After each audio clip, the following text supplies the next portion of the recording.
కార్తీ హీరోగా, కృతి శెట్టి హీరోయిన్గా నటించిన తాజా చిత్రం అన్నగారు వస్తారు తమిళంలో వా వాతియార్. నలన్ కుమారస్వామి దర్శకత్వంలో తెరకెక్కిన ఈ సినిమా జనవరి 14న తమిళంలో విడుదలై, నేడు జనవరి 28, 2026 నేరుగా అమెజాన్ ప్రైమ్ వీడియోలో తెలుగు ప్రేక్షకులకు అందుబాటులోకి వచ్చింది. ఈ సినిమా రివ్యూ విశేషాలు మీకోసం. కథా నేపథ్యం: రామారావు, కార్తీ, తాతయ్య, రాజ్ కిరణ్, లెజెండరీ నటుడు ఎంజీఆర్కి వీరాభిమాని. తన మనవడు కూడా అన్నగారిలాగే ఎంజీఆర్ ఆదర్శంగా బతకాలని కోరుకుంటాడు.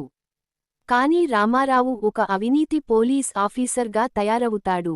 తాతయ్య ముందు మాత్రం మంచివాడిగా నటిస్తుంటాడు. ఈ క్రమంలో భక్తవత్సలం, సత్యరాజ్ అనే ఒక వ్యాపారవేత్త చేసే పర్యావరణ వ్యతిరేక పనులను అడ్డుకోవడానికి రామారావు ఏం చేశాడు? అన్నగారి గెటప్లో అతను చేసిన పోరాటం ఏంటి అనేదే ఈ సినిమా కథ. ప్లస్ పాయింట్స్: కార్తీ నటన.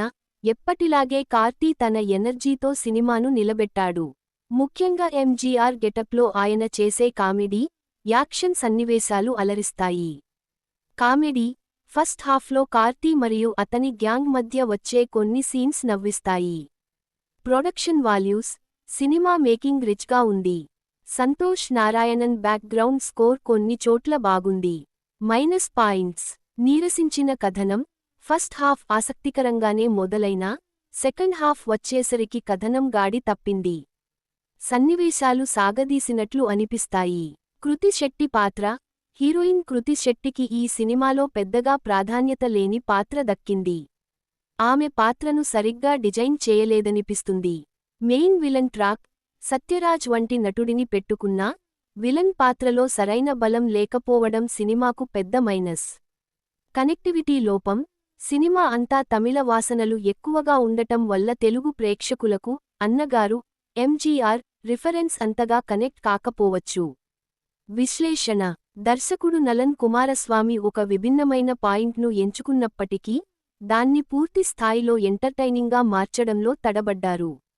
సినిమా రన్ టైం తక్కువగా ఉన్నప్పటికీ, క్లైమాక్స్ వరకు వచ్చేసరికి కథలో వేగం తగ్గిపోయింది. కార్తీ ఫ్యాన్స్ కోసం కొన్ని మాస్ ఎలిమెంట్స్ ఉన్నా, సగటు ప్రేక్షకుడికి ఇది ఒక యావరేజ్ ఎంటర్టైనర్గా మాత్రమే మిగిలిపోతుంది. బాటం లైన్: కార్తీ నటన కోసం, టైం పాస్ కోసం ఒకసారి ఓటీటీలో చూసేయొచ్చు. రేటింగ్ 2.55.